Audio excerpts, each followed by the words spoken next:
We are listening to the Doug Wilson-Dan Barker debate from 1997, and we're coming up the last few moments of Dan's, I guess it's officially called a closing statement. I would think the more modern term rant would describe this particular venting of hatred toward God, but it gets better.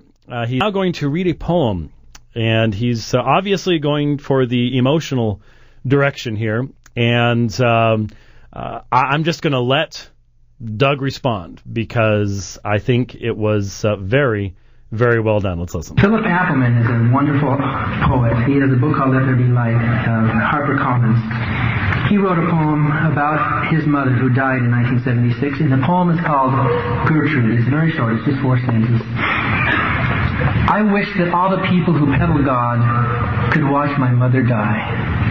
Could see the skin and gristle weighing in at 79, every stubborn pound of flesh a small death. I wish the people who peddle God could see her young, lovely in gardens and beautiful in kitchens, and could watch the hand of God slowly twisting her knees and fingers till they gnarled and knotted, settling in for 30 years of pain. I wish the people who peddle God could see the lightning of his cancer stabbing her, that small frame tensing at every shock, her sweet contralto scratchy with the Lord's infection. Philip, I want to die. I wish I had them gathered around, those preachers, popes, rabbis, imams, priests, every pious shill on God's payroll. And I would pull the sheets from my mother's brittle body, and they would fall on their knees at her bedside to be forgiven all their faith.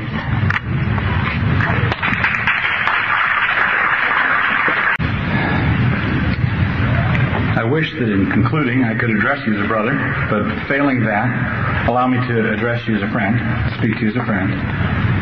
Before my final responses to your position, I want to remind you and everyone here of something you just brought up, actually, that we are debating on the precipice of eternity.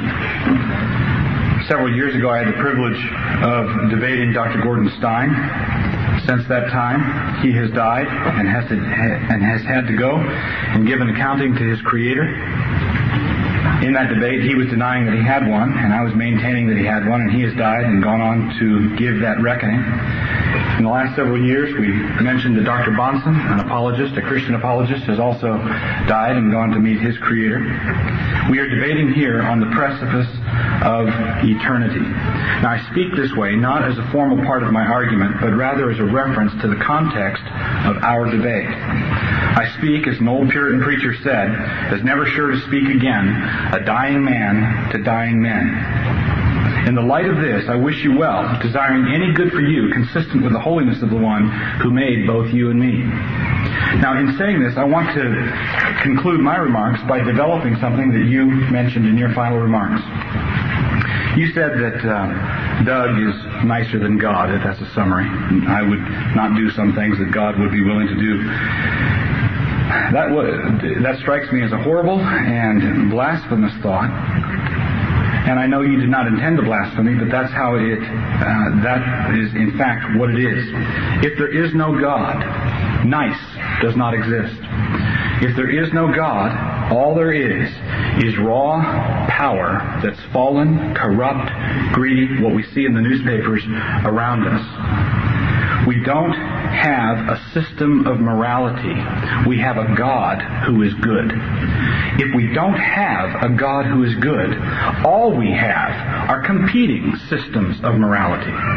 If we don't have a good God, all we have are the babble of voices that's saying this, no that, no the other thing. And some people want to blow people up, and other people want to prevent people from blowing people up, and everyone adds their voice to the general clamor. When Mr. Barker read the passage from Scriptures where God spoke, I, even I, and he sounded bombastic to him, the thought came into my mind, who does God think he is? What we have to understand in this poem about this man's mother is that Christianity and the faith of the Bible allows us to treat death as an enemy. The poet very clearly was outraged at what happened to his mother. He was outraged for no reason.